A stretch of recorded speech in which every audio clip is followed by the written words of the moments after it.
رب اشرح لي صدري ويسر لي أمري واحلل عقدة من لساني يفقهوا قولي اللهم ألهمنا رشدنا وأعذنا من شرور أنفسنا اللهم انفعنا بما علمتنا وعلمنا ما ينفعنا وزدنا علما اللهم صل على سيدنا محمد وعلى آل سيدنا محمد وبارک وسلم آمین یا رب العالمین۔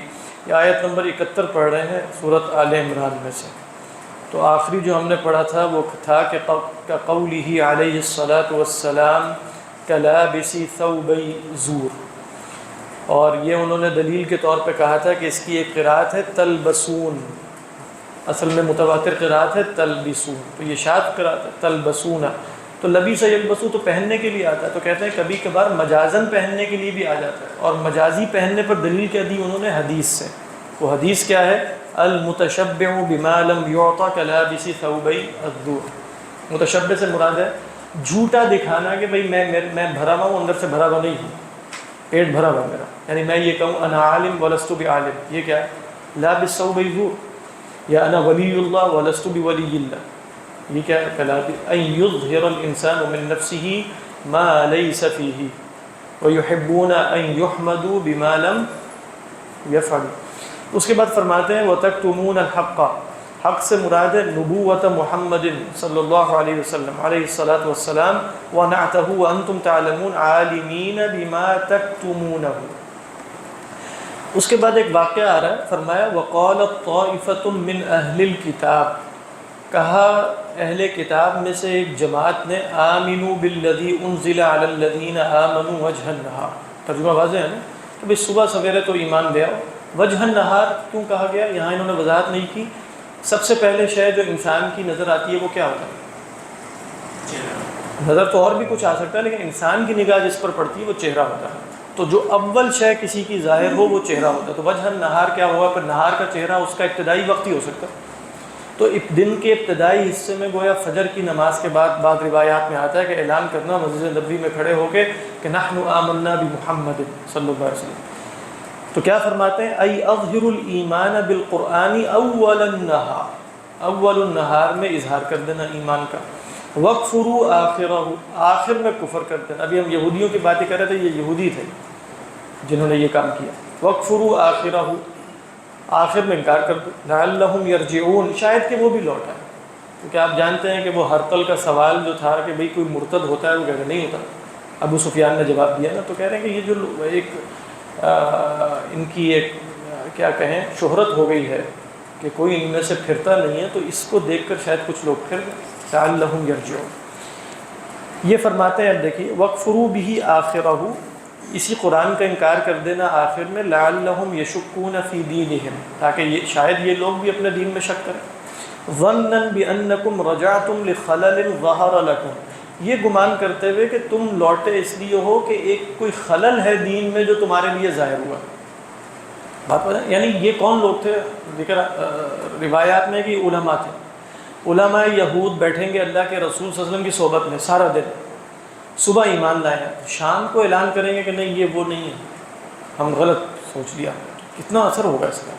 کچھ ضعیف الایمان لوگ بھی موجود ہیں۔ تو فرمایا کہ ظنًا بأنکم رجعتم لخلل، آج کل بھی ایسا ہوتا ہے، کوئی بھی بڑا آدمی جو مشہور ہو جائے نا کسی بھی فیلڈ میں، وہ دین کے متعلق کچھ شکوک و شبہات کا اظہار کر دے تو وہ لوگ کہتے ہیں کہ بھئی یہ یقیناً اس کو کچھ ہے، تو اس نے یقیناً اس وجہ سے، مگر اتنا کیسے ہو سکتا ہے کہ اتنا ذہین آدمی ہے اور اتنا فتین آدمی ہے اور خدا کو نہ مانتا ہو، تو ممکن نہیں۔ والمراد بالطائفہ، کہہ رہے ہیں اس طائفہ سے کیا مراد ہے؟ کعب بن الاشرف، کعب ابن اشرف، ومالک بن ضیف، اور مالک بن ضیف، قال لاصحابہما لما حولت القبلہ، ان دونوں نے اپنے اصحاب سے کہا جب قبلے کی تحویل ہو گئی، کیا کہا؟ آمنوا بما انزل علیہم من الصلاة الى الکعبۃ وصلوا الیہا اول النہار، کہ بھئی جو ان پر نازل ہوا ہے نا کعبہ کی طرف نماز پڑھنا اور اس طرح، اور نماز بھی پڑھو، اس پر ایمان بھی لے آؤ اور نماز بھی پڑھو اول النہار، دن کے پہلے حصے میں۔ پارٹ 1 کی آج کلاس نہیں ہو رہی؟ اچھا،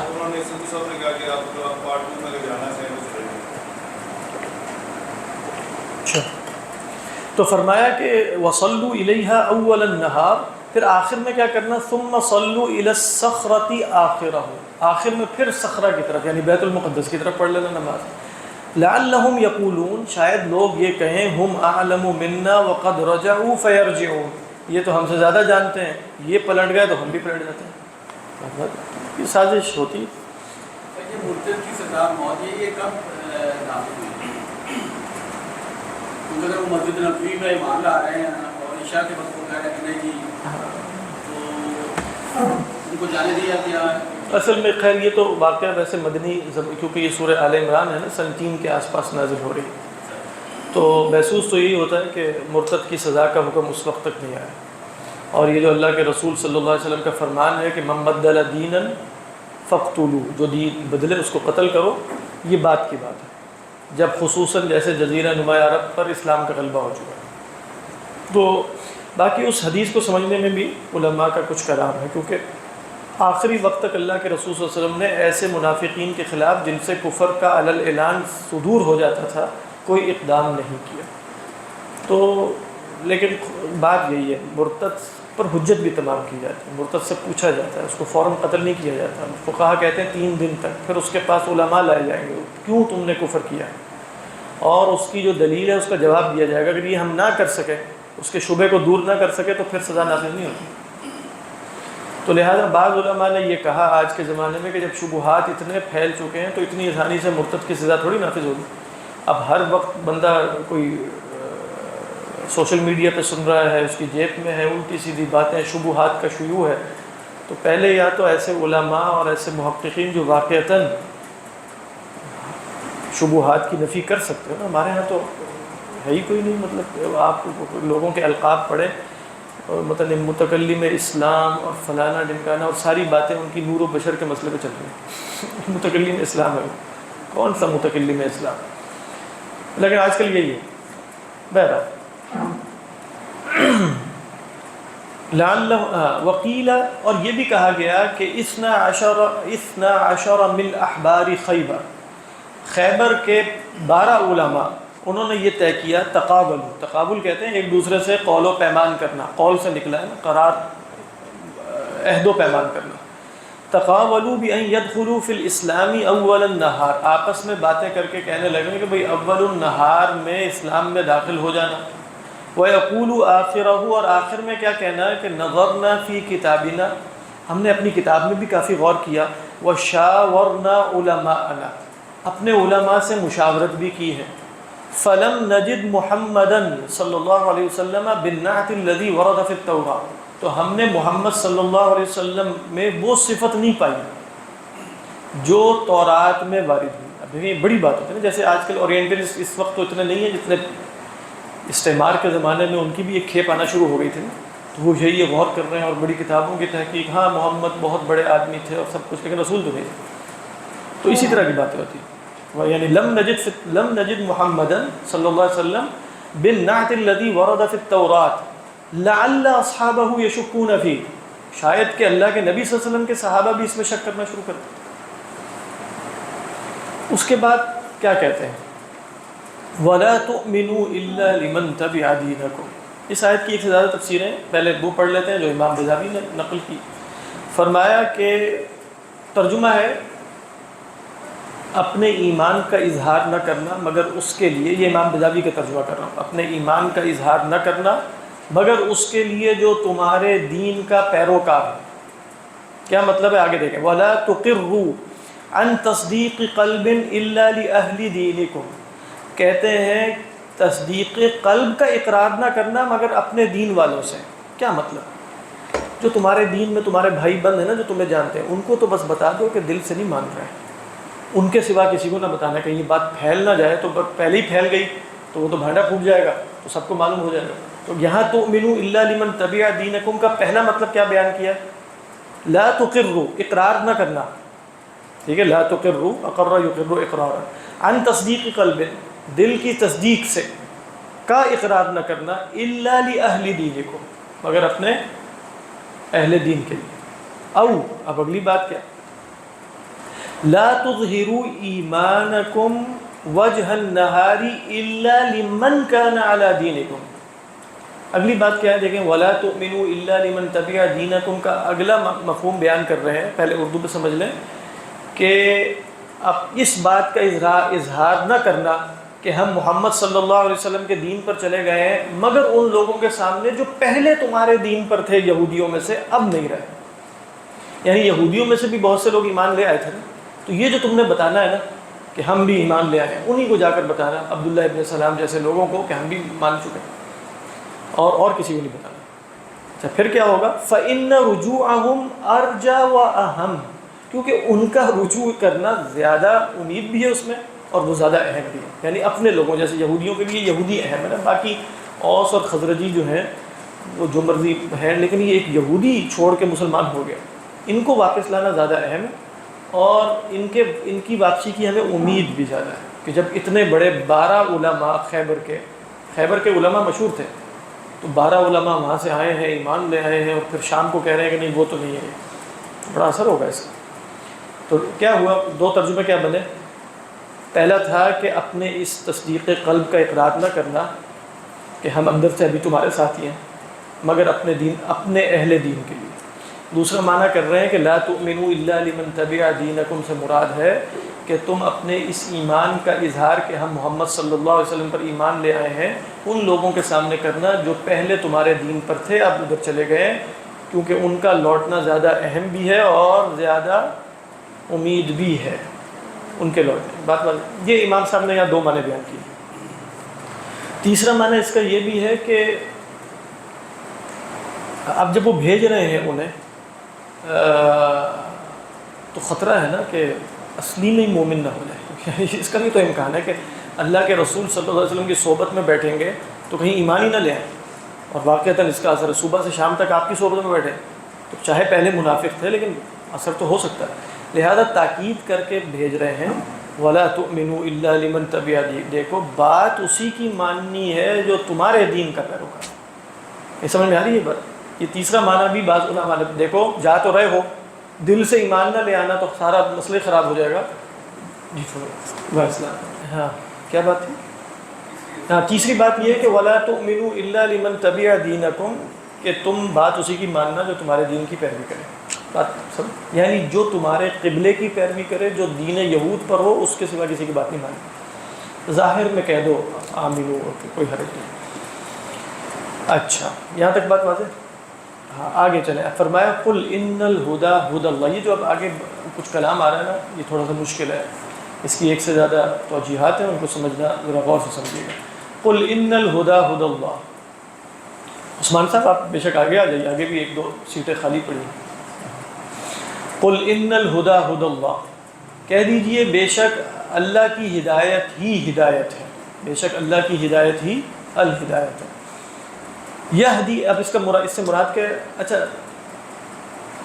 یعنی یہ جملہ معترضہ ہے نا، یہ ان کا قول تو نہیں ہو سکتا. وہ تو کہہ رہے ہیں وَلَا تُؤْمِنُوا إِلَّا لِمَنْ تَبِعَ دِينَكُمْ. قل اے نبی صلی اللہ علیہ وسلم آپ فرمائیے ان الہدی ہدی اللہ یہدی من یشاء الی الایمان ویثبتہ علیہ، جسے چاہتا ہے ایمان کی طرف ہدایت دیتا ہے اور ایمان پر ثابت قدم کر دیتا ہے. یہ اللہ کا اختیار. اب آگے دیکھیے ان یؤتا، یہ آیت جو ہے مطلب قرآن مجید کے کچھ مقامات شمار ہوتے ہیں من مشکلات القرآن. جیسے علامہ بن نوری علیہ الرحمہ، علامہ انور شاہ کشمیری علیہ الرحمہ کی بھی ایک کتاب ہے مشکلات القرآن. اسی طرح جیسے ابن تیمیہ علیہ الرحمہ نے بھی ایک اسی طریقے پر ایک تصنیف کی ہے مشکلات القرآن. مشکلات القرآن سے مراد وہ مقامات ہوتے ہیں کہ جن کو سمجھنے میں جیسے دشواری پیش آتی کہ یہ ان یؤتا اچانک آ گیا نا. ترجمہ کیا ہے؟ ان یؤتا احد مثل ما اوتیتم، کہ دے دیا جائے کوئی مانند اس کے جو تم دیے گئے. اب کیا دے دیا، یعنی یہ نہیں ماننا کہ دے دیا جائے یہ ہے، یا یہ اللہ تعالیٰ فرما رہے ہیں یہ سارا چکر تم اس لیے کر رہے ہو کہ کہیں کسی کو مل نہ جائے جو تمہیں ملا ہے، یعنی نبوت تمہارے سے کہیں اور شفٹ نہ ہو جائے. تو ان یؤتا کس سے متعلق ہے؟ اس میں احتمالات بہت سے ہیں، تو ان احتمالات کی وجہ سے ان مقامات پر مفسرین کا اختلاف ہو جاتا ہے، اور جن مسائل میں اختلاف ہو جاتا ہے اور وہ قوی ہوتا ہے تو انہیں مشکلات القرآن کہا جاتا ہے. بات واضح؟ تو فرمایا اب پڑھ لیجیے ان یؤتا احد مثل ما اوتیتم، فرمایا متعلق بمحذوف، کہہ رہے ہیں یہ کسی محذوف سے متعلق ہے. اب وہ کیا ہو سکتا ہے، یہ 3 توجیحات بیان کریں گے آگے. کہتے ہیں ای دبرتم ذالک وقلتم، کہہ رہے تم نے یہ سارا کچھ کیا اور کہا، کیوں کیا یہ سارا کچھ؟ یہ جو تم نے کہا نا قلتم، کیا قلتم؟ قلتم تم نے کہا، وقالت طائفۃ آمنوا بالذی، یہ ایک قول تھا نا پیچھے کہ بھئی ایمان لے آؤ، اور یہ پوری تدبیر کر رہے ہیں. کیوں کی؟ کہتے ہیں لِأَن يُؤْتَى أَحَدٌ، اس وجہ سے کہ کسی کو مل گیا ہے. اب یہ کس سے جڑ رہا ہے؟ تم نے یہ سب کچھ پلاننگ کی اور تم نے سب یہ تدبیر کی، کیوں؟ ان یؤتا، تو اب یہ مفعول لہو ہو جائے گا، اور یہ ان کا قول نہیں ہے، یہ اللہ کی طرف سے ہے. یعنی اللہ فرما رہا ہے کہ تم نے یہ سارا کچھ اس لیے کیا ہے کہ کسی اور کو مل گیا جو تمہیں ملا تھا، حسد کی وجہ سے. کیا تمہیں ملا تھا؟ تمہارے اندر 1400 سال 2000 سال سے نبوت موجود تھی، اور تمہاری تمنا یہ تھی کہ آخری نبی بھی تمہارے اندر مبعوث ہوں گے. تو یہ حسد کی وجہ سے، آگے بلکہ آ بھی جائے گا، والمعنی ان الحسد حملکم علی ذلک، معنی یہ ہے کہ اس حسد کی وجہ سے تم نے یہ کام کیا. تو اب دیکھیے ذرا جملے کا سٹرکچر غور کیجیے. بات کیا بنی ہے؟ اللہ تعالیٰ فرماتے ہیں تم نے، یعنی قل ان الہدی ہدی اللہ، ہدایت تو اللہ ہی دیتا ہے.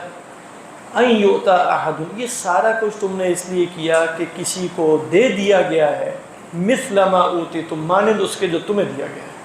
تمہیں کیا دیا گیا تھا؟ نبوت. تو اب کسی اور کو بھی بنی اسماعیل میں نبوت شفٹ ہو گئی ہے، بنی اسرائیل کو چھوڑ کے.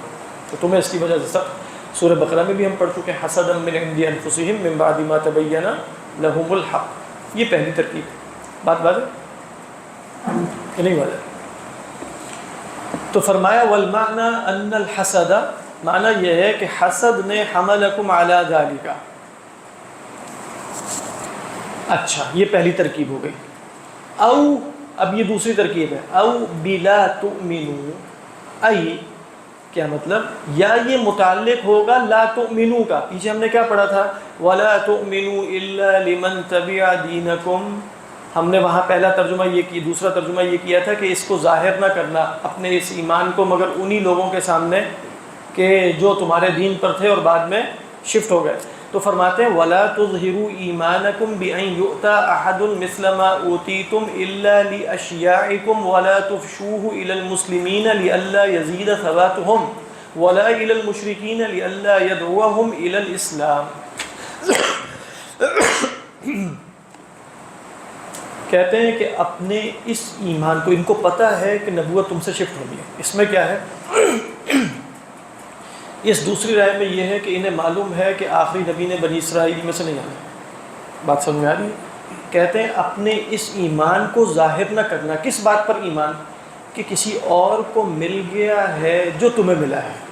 تمہیں معلوم ہے کہ یہ نبی برحق ہے، کیونکہ یہ علماء یہود ہیں. عام آدمیوں پر حجت تمام نہیں ہوئی تھی، علماء یہود پر حجت تمام تھی. وہ پہچانتے تھے یعرفونہ کما یعرفون ابناءہم.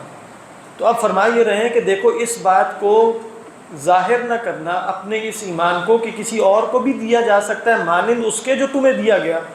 یہ بات ظاہر نہیں کرنی مگر اپنے جیسے لوگوں کے سامنے. لِأَشْيَاعِكُمْ، شیعتن کی جمع. شیعتن کا مطلب ہے جو اپنا ہم مذہب ہوا. وَإِنَّ مِن شِيعَتِهِ لَإِبْرَاهِيمَ. یہاں علماء نے ذکر کیا کہ ہم مذہب سے بھی مراد علماء ہی ہیں. بس یہ باتیں علماء کے حلقوں میں ڈسکس کیا کرو جو تم جیسے علماء ہیں، عوام الناس کو بھی نہیں بتانا. تو کہتے ہیں الا لاشیاعکم ولا تفشوه الى المسلمین. مسلمانوں میں نہ یہ ظاہر کر دینا. یہ جو تفسیر کر رہے ہیں اس کی بنیاد کیا ہے؟ دیکھیں اس کی بنیاد یہ ہے کہ آپ نے سورہ بقرہ میں پڑھا ہوگا وَإِذَا لَقُوا الَّذِينَ آمَنُوا قَالُوا آمَنَّا وَإِذَا خَلَا بَعْضُهُمْ إِلَى بَعْضٍ قَالُوا أَتُحَدِّثُونَهُم بِمَا فَتَحَ اللَّهُ عَلَيْكُمْ لِيُحَاجُّوكُمْ بِهِ عِندَ رَبِّكُمْ. آگے بھی آئے گا نا لِيُحَاجُّوكُمْ، آگے آ رہا ہے او يُحَاجُّوكُمْ. وہاں کیا تھا؟ جب ایک دوسرے سے ملتے ہیں تو کہتے ہیں مسلمانوں پر وہ باتیں کیوں کھولتے ہو جو اللہ نے تم پر کھولی ہیں، تو قیامت کے دن جھگڑا کریں گے. ہوا یہ کہ بعض علماء یہود سے مسلمانوں نے سوال کیا. ہوتا یہ کہ کبھی انسان پر سچ بولنے کا ایک ہوکا سا آیا ہوتا ہے، مطلب نکل جاتی ہے بات، سچی بات منہ سے. کہ راہ چلتے کسی نے پوچھا کہ بھئی یہ واقعتاً یہ اللہ کے رسول ہیں؟ انہوں نے کہا اللہ ہی کے رسول ہے، ہم جانتے ہیں. نکل گیا منہ سے. اب جب وہ اپنے آپس میں بیٹھے تو کہہ رہے ہیں کہ بھئی اتحدثونہم بما فتح اللہ علیکم، اور بتا رہے ہو تو لیحاجوکم بہ عند ربکم افلا تعقلون. تو اللہ نے جواب دیا وَلَا يَعْلَمُونَ أَنَّ اللَّهَ يَعْلَمُ مَا يُسِرُّونَ وَمَا يُعْلِنُونَ. اس آیت اب یہ جو دوسری رائے ہے یہ تفسیر اس طرح ہو رہی ہے. کیا کہہ رہے ہیں؟ لا تفشوه الى المسلمین، مسلمانوں کو نہ بتانا، لئلا یزید ثباتهم، تاکہ ان کی ثابت قدمی میں اضافہ نہ ہو جائے. ولا الى المشرکین، اور مشرکین کو بھی یہ بات نہ بتایا کرو، اوس اور خزرج کے جو مشرکین ہیں، لئلا يدعوهم الى الاسلام، تاکہ یہ بات انہیں اسلام کی طرف نہ بلا لے. بات بات. تو اب ہم نے ان یؤتا کو کس سے متعلق مانا؟ لا تؤمنوا سے. اور لا تؤمنوا کی جو دوسری تفسیر کی تھی امام بذابی نے اس سے. بات سمجھ میں آ رہی؟ نہیں آ رہی؟ وَقَوْلُهُ. اچھا اس صورت میں جملہ اعتراضیہ کیا ہوگا؟ ان الہدیٰ ہدی اللہ صرف ہوگا یا ان یؤتا احد مثل ما اوتیتم بھی ہوگا؟ پہلی جو رائے ہم نے پڑھی تھی، پہلی رائے کیا تھی کہ یہ ان یؤتا کس کی طرف سے؟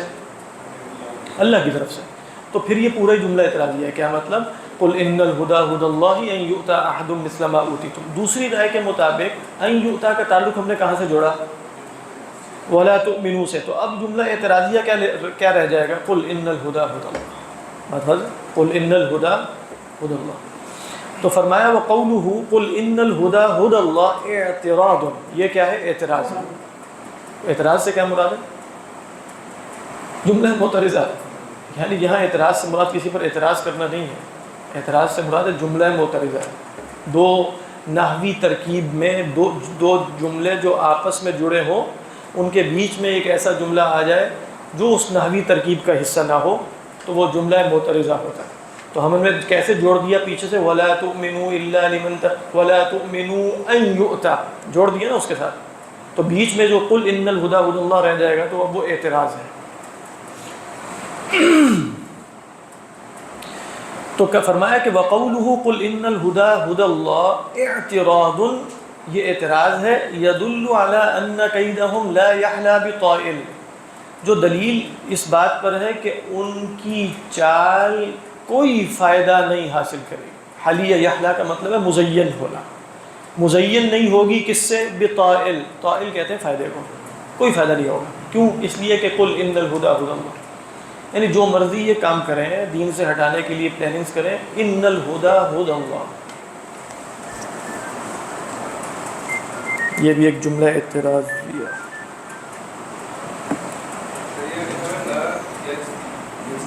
وہ بھی ٹھیک ہے. آپ کے ہاں یجدی ہے، یجدی نہیں یجدی، وہ بھی ٹھیک ہے. اجدا یجدی وہ بھی فائدہ دے رہا ہے. یہاں لا یحلا کا مطلب ہے ان کی یہ چال، مطلب ہماری اردو بھی اتنی اچھی نہیں ہے، ہم ترجمہ کریں مزین نہیں ہوگی. مزین کوئی اچھا لفظ تو نہیں ہے. ان کی چال ہم کنار نہیں ہوگی کسی فائدے سے، یہ مراد لا یحلا سے. اور اگر آپ یجدی کریں تو کوئی فائدہ نہیں دے گا. لا یجدی بطائل یا لا یجدی طائلا. اچھا او خبر ان، او خبر ان سے کیا مراد؟ او خبر ان سے مراد یہ ہے کہ ان الہدیٰ ہدی اللہ مبتدا ہے، ہدی اللہ خبر نہیں ہے. وہ دوسرا ہدی اللہ، ان الہدیٰ ہدی اللہ، الہدیٰ کا بدل ہے ہدی اللہ. اور خبر کیا ہے؟ ان یؤتی احد مثلہ. وہ کیسے بنے گا؟ وہ آگے پڑھ. کہہ رہے ہیں کہ او خبر ان، یا یہ پورے کی پوری ہو جائے گی خبر انا کی. یعنی کیا مطلب؟ اللہ کی ہدایت کیا ہے؟ تم تو کہہ رہے ہو نا کہ اپنے سوا کسی کی بات نہیں ماننی، اپنے سوا کسی کے سامنے اظہار نہیں کرنا وغیرہ وغیرہ. اللہ کی ہدایت یہ ہے کہ دیا جائے گا کسی کو جو تمہیں دیا گیا. یعنی اللہ کی طرف سے حق بات یہ ہے کہ نبوت تم سے منتقل ہو گئی ہے.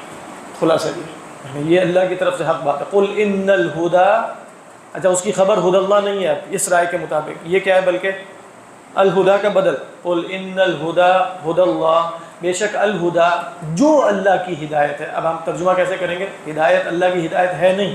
قل ان الہدیٰ ہدی اللہ، الہدیٰ جو اللہ کی ہدایت ہے وہ کیا ہے؟ ان یؤتی احد، یہ خبر ہے کہ دے دیا گیا ہے کسی اور کو جو تمہیں دیا گیا تھا.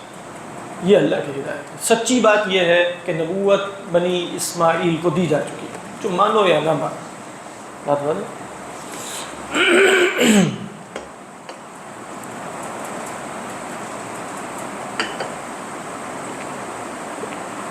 فرمایا کہ خبر ان علی ان ہدی اللہ بدل من الہدی، ٹھیک ہے. یہ بات کیوں کر رہے ہیں وہ؟ کیونکہ فوری طور پہ ذہن میں تو یہی آئے گا نا کہ ہدی اللہ خبر ہونی چاہیے ان الہدی کی، تو آپ نے تو خبر آگے بنا دی ہے. تو وہ بتا رہے ہیں کہ اس صورت میں اس ترکیب میں یہ بدل ہوگا بس.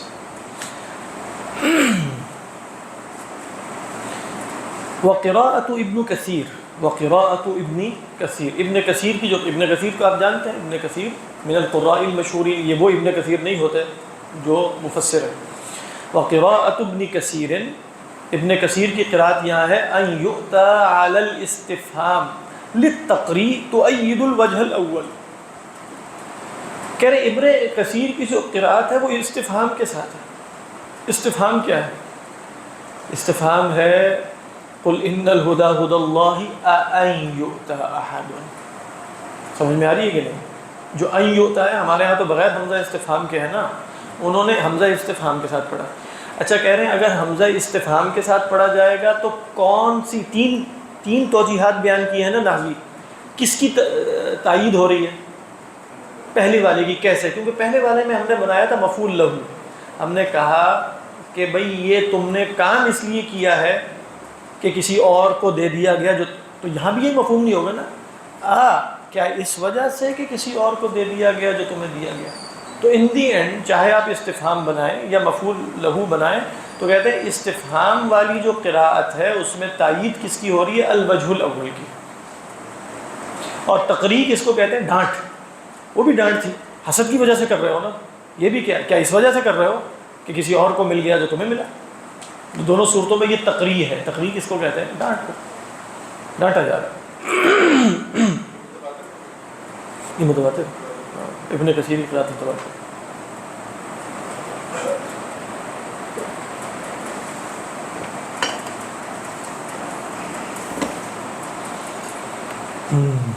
نشان سر ابھی میں نے مکمل کرنے کے بعد تم سے ساری آراء پوچھنی، تیاری کر لو. تو کہتے ہیں کہ دوبارہ پڑھیں وقراءۃ ابن کثیر ان یؤتی، ٹھیک ہے. ایک ہے ان یؤتی، ایک ہے ان یؤتی، تھوڑا سا حمزہ ذرا تسہیل کے ساتھ. تو کہتے ہیں ان یؤتی علی الاستفہام، وہ استفہام پر پڑھا گیا ہے. للتقریع، تقریع کے لیے. تؤید الوجہ الاول. تو کیا بنے گا؟ ترجمہ کیا بنے گا؟ علی ان یؤتی، بعد کیا بنے گی؟ کیا اس وجہ سے علی ان یؤتی احد دبرتم، کیا اس وجہ سے کہ کسی کو دیا گیا دبرتم، تم نے یہ تدبیر کی. بات واضح نہیں؟ بات وقریء، یہ مراد اب جو قرأت آگے آ رہی ہے متواتر نہیں ہے. جیسے بیضاوی کو پڑھتے ہوئے جب آپ دیکھیں گے تو خود بھی آپ کو اشارہ مل جاتا ہے. جب وہ مجہول کے صیغے میں کہہ رہے ہیں قریء، تو عموماً وہ قرأت غیر متواتر ہوتی ہے. جب وہ کسی کی طرف نسبت کر رہے ہیں کہ قالون نے ایسا پڑھا، جیسے ہم نے پیچھے کون سی دیکھا تھا کہ کل کافی ساری قرأتیں بتائی تھی نا انہوں نے، اس میں سب کا بتایا تھا نام لے کے کہ ورش نے ایسا پڑھا ہے، قنبل نے ایسا پڑھا ہے، نافع نے ایسے پڑھا ہے، ابو عمر نے، تو وہ سب نام لے رہے ہیں، وہ سب متواتر قراء کے نام. یہاں فرماتے ہیں وقریء ان، یعنی ان کی بجائے کیا پڑھا گیا؟ ان. علی انہا نافیہ، کہ ان اس بنا پر پڑھا گیا کہ یہ ان نافیہ ہے. فَيَكُونُ مِن كَلَامِ الطَّائِفَةِ، تو پھر یہ کس کا کلام ہو جائے گا؟ کلام طائفہ. پھر یہ اب اللہ سبحانہ وتعالیٰ کا نہیں رہا. اگر ہم استفہام کے ساتھ پڑھ رہے تھے یا جو پہلی وجہ تھی اس میں یہ اللہ کی طرف سے تھا، جملہ اعتراضیہ تھا. اب کیا ہو جائے گا؟ کیا معنی بنے گا؟ فَيَكُونُ مِن كَلَامِ الطَّائِفَةِ أَيْ وَلَا تُؤْمِنُوا إِلَّا لِمَنْ تَبِعَ دِينَكُمْ وَقُولُوا لَهُمْ مَا يُؤْتَى أَحَدٌ مِثْلَ مَا أُوتِيتُمْ. تم لوگوں سے یہ کہو کہ نہیں دیا جائے گا کسی کو جو تمہیں دیا گیا. ان نافیہ، یعنی تم لوگوں کے سامنے ظاہر یہی بات کرو کہ کسی کو وہ شے نہیں مل سکتی جو تمہیں ملی ہے. یہ کب ہوگا؟ جب آپ ان کو نافیہ مانیں تو ان ما کے معنی میں ہو جائے گا. تو پھر ترجمہ بنے گا قولوا لهم ما يؤتى احد مثل ما اوتیتم او يحاجوكم عند ربكم. اب یہ آگے یا وہ جھگڑا کریں گے ان یؤتى احد مثل ما اوتیتم او يحاجوكم. اب کیا ہے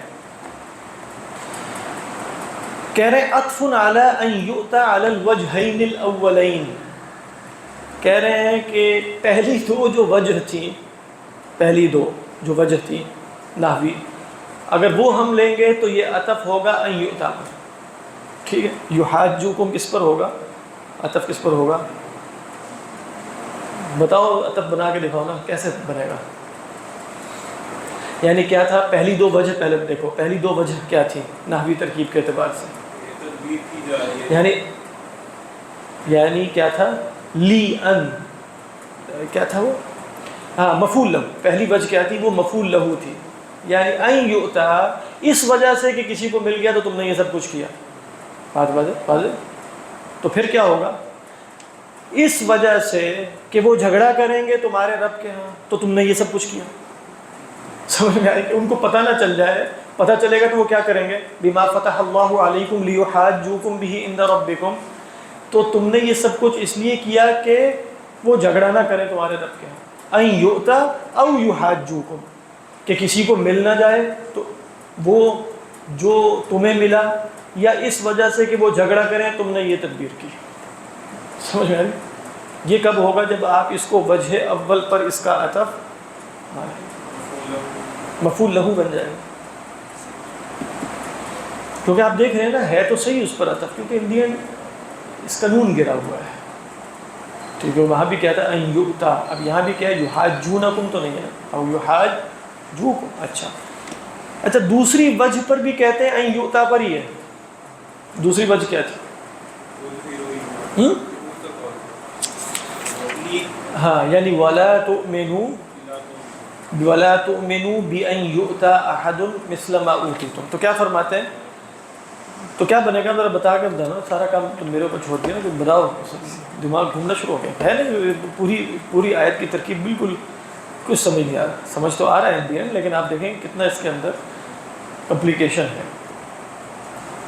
مطلب اس کا کم از کم یہ تو فائدہ ہوگا نا کہ پتہ چلے کہ بھئی قرآن مجید پڑھتے وقت اب ترجمہ کرنا کوئی آسان کام. یعنی ہم کہتے ہیں کہ ترجمہ کیا ہے؟ آپ 20 دن بعد مجتہد بن کے ترجمہ کرنا شروع کریں. مطلب سیدھی سی بات ہے. اب سمجھ ہی نہیں آ رہا کہ یہاں کتنی ترکیبیں عربی کے اعتبار سے ہو سکتی ہیں، اور کتنے احتمالات ہیں، اور عطف کس پر ہے اور کس پر نہیں ہے. مفعول لہو بنانا ہے، جملہ معترضہ یہاں تک ہے، یہ جملہ معترضہ یہاں تک ہے. احتمالات کی کثرت ہے کہ نہیں؟ تو کم از کم اس سے یہ افق تو کھول ہی جاتا ہے نا کہ بھئی انسان کو معلوم ہو جائے کہ مطلب ایک سطح ہوتی ہے تو اس کے نیچے بھی کچھ اور یہ تو ابھی آپ پڑھ رہے ہیں نا، اس کے نیچے بھی بہت اغوار ہے. یعنی اس سے نیچے اترنے کی بھی گنجائشیں بہت زیادہ ہے. تو اللہ میاں کا کلام ہے، اللہ تعالیٰ کا کلام ہے. ٹھیک ہے، ایک نصیحت حاصل کرنے کے لیے 20 دن والا معاملہ ٹھیک ہے، لیکن 20 دن کے بعد بتایا جائے کہ مجتہدین بھی یہی کرتے ہیں، ان کا بھی یہی کام ہوتا ہے. بتایا نا ایک صاحب، وہ بھی یہی کام کرتے ہیں. آپ کو میں نے 1.5 منٹ میں مجتہد بنا دیا، وہ کہا تھا 1.5 منٹ یہ پتہ نہیں کیا. تو خیر اب بتاؤ ذرا دوسرا کیا تھا؟ پہلے تو دیکھو نا دوسرا ہے کیا. دوسرا تھا کہ یہ متعلق ہے بلا تؤمنوا سے. ولا تظہروا ایمانکم بان یؤتی، اپنے ایمان کو ظاہر نہ کرنا کہ کسی کو مل جائے گا جو تمہیں ملا، اور یہ بھی ظاہر نہ کرنا کسی کے سامنے کہ یہ تمہارے سے خدا کے حضور جھگڑا کرے گا. یہ کس پر عطف ہو جائے گا اگر آپ وجہ ثانی پر عطف لے کر آئیں؟ اب رہ گئی وجہ ثالث. وجہ ثالث کے اعتبار سے او یحاجوکم کو کیسے سمجھا جائے گا؟ اب وہ بھی دیکھ لیں. وعلی الثالث، آپ کو معلوم ہے، آپ نے نحو میں پڑھا ہوگا کہ او جو ہے، او الہ کے معنی میں بھی آتا ہے، جب اس کے بعد ان معذوف ہوتا ہے حتی کے معنی میں بھی آ جاتا ہے کہ نہیں آتا. جیسے مثال کے طور پہ آپ کہیں سأسیر او تطلع الشمس، کیا مطلب ہے اس کا؟ میں چلتا رہوں گا. او تطلع الشمس کیا مطلب ہے اس کا؟ حتی تطلع الشمس. سمجھ میں آ رہی ہے؟ میں چلتا رہوں گا یہاں تک کہ سورج طلوع ہو جائے. تو او کس معنی میں استعمال ہو جاتا ہے؟ حتی کے معنی میں. کیا ہے اور کیا قرآن میں بھی ہے ایک جگہ بہرحال.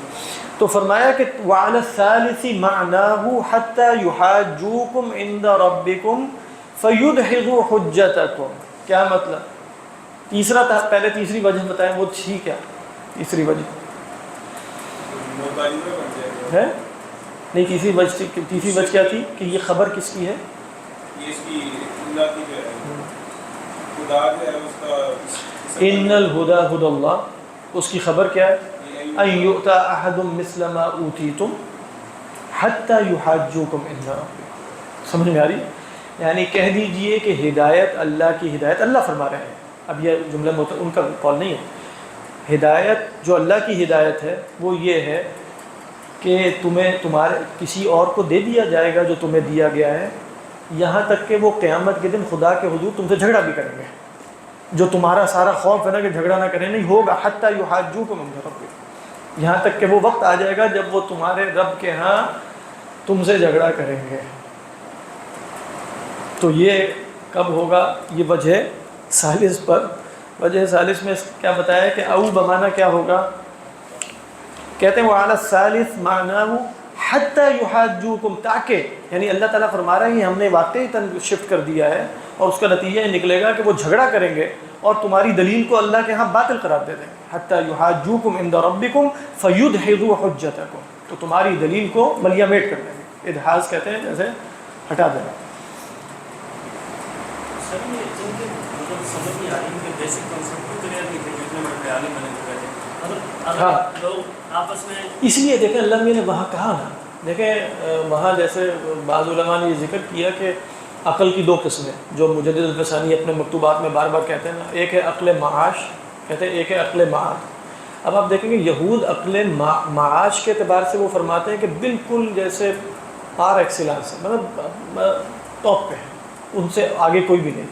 عقل معاش کیا ہے؟ دنیا میں جینا کیسے، لوگوں کو بیوقوف کیسے بنانا ہے، لوگوں کو جیب سے پیسے کیسے نکالنا ہے، اور ان کو بالکل جیسے کولو کا بیل کیسے بنانا ہے، یہ سب ان کو پتہ ہے. عقل معاد کے بارے میں فرماتے ہیں وہ عقل جو اصلاً دنیا کو پیش نظر نہیں رکھ رہی ہوتی مقصد کے اعتبار سے، اس کی ساری توجہ بعد دنیا ہوتی ہے. وہ کیا ہے؟ عقل معاد. معاد کا مطلب ہی معاد. کہتے ہیں یہود عقل معاد کے اعتبار سے بلو، یہ انہوں نے بلو لیول تو نہیں لیکن زیرو سے نیچے ہیں، یعنی بالکل نیچے ہیں. عقل معاش کے اعتبار سے جیسے وہ آئی کیو لیول ان کا بہت زیادہ ہے. اب آپ وہاں اللہ میاں نے یہ کہا ہے نا، اب وہ کیا کہہ رہے ہیں؟ بما فتح اللہ علیکم، تم ایسی باتیں بتاتے ہو، یہ تو قیامت کے دن جھگڑا کریں گے. لیحاجوکم بہ عند ربکم افلا تعقلون، ان سے کہہ رہے ہیں عقل سے کام نہیں لیتے تم لوگ. اللہ تعالیٰ فرماتے ہیں جواب میں اولا یعلمون ان اللہ یعلم، یہ بات نہیں سمجھ میں آ رہی تمہیں؟ اتنی جو تمہاری عقل ہے تو اتنی سی بات جو، لیکن یہ تعلق معاد سے رکھتی ہے معاش سے کہ قیامت کے دن کیا ہو رہا ہے، معاد سے رکھتی ہے، تو وہ ان کی فارغ ہے. عقل معاد بالکل فارغ ہے. عقل معاش میں ان کا کوئی ثانی نہیں ہے، عقل معاد میں ان کو کچھ نہیں ملا. علماء یہود کی بات ہو رہی جو واقعتاً اللہ کے رسول صلی اللہ علیہ وسلم کو پہچان چکے تھے. خود ہی سوچیں جو پہچان چکا اور نہیں مانتا وہ عقل معاد کے اعتبار سے فارغ ہی ہے تو نہیں ماننا، ورنہ مان نہ لیتا. تو اب وہ کہہ رہے ہیں کہ جیسے، تو اللہ نے یہی کہا کہ تمہاری سمجھ نہیں آ رہی کہ تمہاری لاجک کیا ہے. اولا یعلمون ان اللہ یعلم ما یسرون، تو یہ علماء تھے. اس کے بعد فرمایا عوام کیا ہیں؟ ومنہم امیون، اسی آیت میں آگے فرمایا نا لا یعلمون الکتاب الا امانی، ان کو تو کچھ نہیں پتا، وہ تو خواہشات پہ چلتے ہیں. وانہم الا، پھر اس کے بعد علماء کا ذکر الگ سے آیا فویل للذین یکتبون الکتاب بایدیہم ثم یقولون هذا من عند اللہ لیشتروا به ثمنا قلیلا، لیکن فویل لہم مما کتبت ایدیہم وویل لہم مما یکسبون. اور پھر وہ جو پیچھے بتایا تھا نا کہ الا امانی، وہ پھر امانی کا ذکر آیا وقالوا لن تمسنا النار الا ایاما معدودا. تو بہرحال آخری بات رہ گئی بھی شاید کے فہم میں. فرمایا کہ والواو ضمیر احد، اس کا کیا معنی ہے؟ دیکھیں پیچھے تو آیا تھا نا ان یؤتا احد، واحد کی ضمیر تھی نا احد، کہ کسی کو نہ ملے. یہاں کیا آ رہا ہے؟ او یحاجوکم، واو جمع کی آگے، یہی ہے نا، سمجھ میں آ رہا ہے. تو کہتے ہیں کہ والواو ہے یہ ضمیر احد کی، لوٹ ادھر ہی رہی ہے. کیوں؟ لأنه فی معنی الجمع، کیونکہ وہاں احد جو تھا وہ جمع کے معنی میں تھا. بات سمجھ میں آ گئی؟ اذ المراد به غیر اتباعہم، کیونکہ مراد اس سے کیا تھی؟ احد سے، جو غیر اتباع یہود ہیں، یعنی بنی اسماعیل مراد تھے.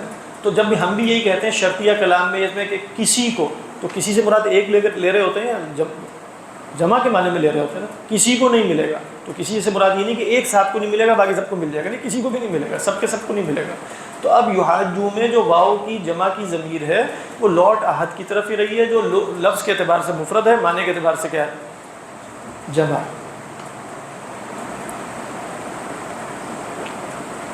پھر اللہ تعالیٰ فرماتے ہیں قل ان الفضل بید اللہ، جواب یہ ہے کہ تم مانو یا نہ مانو، کسی کو ملتا ہے نہیں ملتا، فضل اللہ کے ہاتھ میں ہے، یؤتیہ من یشاء، جسے چاہے عطا فرمائے، واللہ واسع علیم، اللہ بڑا وسعت والا ہے، جاننے والا ہے، یختص برحمتہ من یشاء، اپنی رحمت کے ساتھ خاص کر لیتا ہے جسے چاہتا ہے، واللہ ذو الفضل العظیم، بڑے فضل والا ہے۔ فرماتے ہیں رد و ابطال لما زعموه بالحجۃ الواضحہ، کہہ رہے ہیں یہ رد ہے اور ابطال ہے اس کا جو ان کا زوم تھا اس کا۔ کیسے رد ہے؟ بالحجۃ الواضحہ، واضح دلیل کے ساتھ۔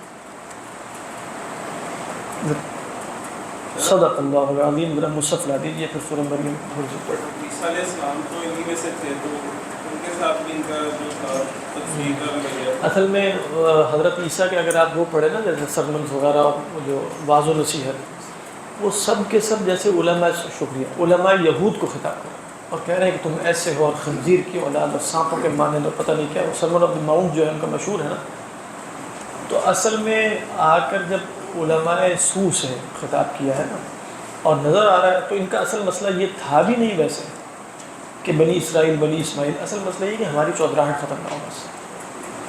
تو چودراہٹ ختم ہوتی ہے، دم پر پاؤں پڑتا ہے چیز تو۔ سر جیسے آپ نے فرمایا کہ آج کے جو متکلمین ہیں، متکلم اسلام، وہ جو بشر جو کر رہے ہیں، اب وہ جو بندہ ایسا، کیونکہ ایک ماحول ہے نا ہمارا اسلام کا، وہ اس میں اسٹرک ہو گیا وہ اس میں، وہ کیسے اپنی سطح کو ریز کرے اور ان چیزوں کی طرف جائے جو شکوک و شبہات جو لوگ ملحد ہو رہے ہیں، یا مسلمانوں کے اس کے علاوہ مادہ پرستی کے شکوک و شبہات؟ دیکھیں میرا خیال میں اس میں جو ہے نا، مجھے ایسا لگتا ہے مطلب کام تو آپ کو ہی کرنا پڑے گا جو محلے وغیرہ میں رہتے ہیں، جو آپ کل بتا رہے تھے۔ اصل مسئلہ یہ ہے کہ بتایا یہی جائے، جیسے احیاء العلوم ایک پروجیکٹ تھا نا امام غزالی کا، وہ پروجیکٹ کیا تھا؟ وہ یہ تھا کہ وہ بتا رہے ہیں ہمارے زمانے میں حقیقی دینداری کا وجود کوئی نہیں ہے، رخصت ہو چکی ہے، اور فقہی مناظرے ہو رہے ہیں اور یہ ہو رہا ہے اور وہ ہو رہا ہے جس کو لوگوں نے دین سمجھا ہوا۔ اصل شے ہے کہ جو سچی دینداری اور اللہ سے تعلق اور جو دین چاہتا ہے نا، کہ دین انسان کو ایک خاص بنانے کے لیے آیا نا۔ اب دیکھیں یہاں تک کہ جو دین کو بہت زیادہ پولیٹیسائز بھی کیا ہے نا، اس کے نتیجے میں بھی دین کا ایسنس ختم ہوتا چلا جا رہا ہے۔ دین کیا ہے؟ اسرائیل سے ہماری لڑائی ہے۔ دین کیا ہے؟ امریکہ کو ہم نے چیلنج کرنا ہے۔ دین کیا ہے؟ پوری دنیا میں ہم نے غلبہ لے لینا۔ مطلب ابھی دین ان دی اینڈ بس لگ رہا ہے کہ وہ دنیا ہی ہے ساری۔ مطلب دین تو بنیادی طور پہ انسان بنانے کے لیے آیا تھا نا، یعنی سچا دیندار جو واقعتاً اندر سے بھی پاک ہونے کی کوشش کر رہا ہو، خدا سے بھی سچا تعلق ہو، مخلوق سے بھی اس کا تعلق جو ہے وہ سچا ہو۔ اس طرح کی دینداری ہے ہی نہیں، لہذا یہی چیزیں نمایاں ہو جاتی ہیں، کیونکہ دین سمجھا کیا ہے؟ اس طرح کے جو پولیمک، مطلب آپ کہیں کہ اس طرح کے جو مناظرانہ مسائل ہیں نا، انہی کو دین سمجھا ہے۔ ہر ایک اپنا تعارف کیا رکھتا ہے؟ میں وہ ہوں کہ جو دوسرا نہیں ہے، دوسرے کی نفی میرا تعارف ہے، اور وہ کون ہے جو میں نہیں۔ حالانکہ میں وہ ہونا چاہیے کہ دنیا میں میرے سوا کوئی بھی نہ ہو، تب بھی مجھے پتا ہو کہ میں کون ہوں، ورنہ سچی بات یہی ہے نا۔ اس دینداری کو پھیلانا چاہیے، یہی اس کا حل ہے۔ باقی ماس اسکیل پہ تو کچھ بھی نہیں ہو سکے گا، کیونکہ یہ سب سوشل میڈیا یہ تو اپنا کام کرتے چلے جائیں گے، جہاں آپ موجود ہوں گے وہاں بس یہ کام کریں، اس کے سوا تو کوئی حل ہی نہیں ہے۔ بڑی سطح پر سوائے نعرہ لگانے کے کسی کے پاس کوئی حل نہیں ہے۔ مطلب جو کہہ رہے ہیں کہ ہم نے پوری دنیا میں کچھ کر دینا ہے، پورے پاکستان میں کچھ کر دینا ہے، وہ بھی صرف نعرے ہی لگا رہے ہیں، کر تو کچھ بھی نہیں رہے۔ یعنی آپ کیا کر رہے ہیں؟ وہ کوئی کہے گا کہ بھئی تم فلاں قسم کی جد و جہد نہیں کر رہے ہیں، آپ کیا کر رہے ہیں؟ آپ صرف اس جد و جہد کا نعرہ لگانے کے سوا کیا کر رہے ہیں؟ کرتے تو آپ بھی وہی ہیں، 2 دفعہ مہینے میں جمع ہو گئے، 3 دفعہ یہ کر لیا وہ کر لیا، اور بس اپنے خیال میں ہم وہ جد و جہد کر رہے ہیں جیسے پوری دنیا بدل جائے گی، کچھ بھی نہیں کر رہا ہے۔ اور جو کوئی کچھ کر رہا ہے نا واقعتاً، اس کو کہتے ہیں کہ تم کچھ نہیں کرتے، تم پارے ہو۔ تو کر کوئی بھی کچھ نہیں رہا، اور بڑے پیمانے پر کسی کے پاس کوئی حل نہیں ہے۔ کوئی بیٹھ کے تھیریز دے رہا ہوگا کہ پورا نظام تعلیم بدل دینا چاہیے، کوئی بتا یہ رہا ہوگا کہ پتہ نہیں اقامت دین کے لیے یہ کچھ ہو جانا چاہیے اور ہمیں یہ کر لینا چاہیے اور ہمیں یہ، وہاں کچھ بھی نہیں ہونا فی الحال، اس کا کوئی امکان نہیں ہوگا۔ وہی جو چھوٹی چھوٹی پاکٹس میں 1-2 بندے بیٹھ کے کچھ کام کرتے رہیں، اور ان سے جو بھی چیز پھیلتی رہے وہی ہوگا، بس اور کچھ بھی نہیں ہوگا واقعتاً۔ اور پھر سوشل میڈیا کی دنیا میں کیا صحیح قسم کی دین پھیلے گا، یا لازماً وہی امور پھیلیں گے جو لوگوں کو، جمہور کو اٹریکٹ کریں؟ اس میں مرغوں کی لڑائی بھی ضروری ہے، اس میں یہ بھی بتانا ہے فلاں کو میں نے یہ کر دیا اور فلاں، اور میں نے حقیقت سب کی کھول دی، اور اس طرح کی باتیں چلیں گی، اور لوگ انہیں کو فالو بھی کریں گے اور دیکھیں گے بھی۔ تو وہاں یہ خیال کرنا کہ وہاں بیٹھ کے کوئی اصلاح ہو جائے گی، وہاں بھی کچھ بھی نہیں ہوگا۔ تو اصل میں بڑے بڑے عزائم چھوڑ کے چھوٹی چھوٹی جگہوں پر بندے کو ہمبل طریقے پر جو وہ کر سکتا ہے وہ کرے، بس یہی ہے۔ باقی کسی کی ٹانگ نہ کھینچے، لیکن مسئلہ یہ ہے نا کہ جو اپنے خیال میں کچھ کر رہے ہوتے ہیں وہ دوسروں کی ٹانگیں کھینچ رہے ہوتے ہیں، ان کے خیال میں کہ یہ کچھ نہیں کر رہے، یہ لوگوں کو بد ظن کرتے ہیں، یہ کرتے ہیں، یہ وہ کرتے ہیں۔ وہ کہتے ہیں کہ یہ لوگ مینٹل جمناسٹکس کر رہے ہیں، یہ جو ہے وہ ذہنی عیاشی کر رہے ہیں، پڑھنا پڑھانا ذہنی عیاشی ان لوگوں کا خیال۔ ابھی آپ کو ذہنی عیاشی نظر آئی رہی ہوگی، دماغ جو ہے وہ، ویسے یہ مینٹل جمناسٹک ہی تھی، لیکن اس سے کم از کم فہم پیدا ہوتا ہے نا، پھر مطلب سطحیت سے انسان بلند ہوگا نا، اس کو پتہ چلے گا۔ ان لوگوں کا خیال ہے کہ جب تک سطحیت کا نہیں پھیلے گی اس وقت ان کی دکان بھی نہیں چلتی، سطحیت ہی پھیلائی جائے۔ بالکل علم کی دنیا میں بھی اگر اس سے زیادہ آپ نے نیچے جانا شروع کر دیا تو آپ کی تحریکیت مر جائے گی، تو لہذا اپنی تحریکیت کو زندہ کرنے کے لیے آپ بالکل ایک سطح پر ہی رہیں، کشتی پہ سوار رہیں، اور جہاں وہ چل رہی ہے، جدھر ہوا جا رہی ہے اس پہ چلتے رہیں۔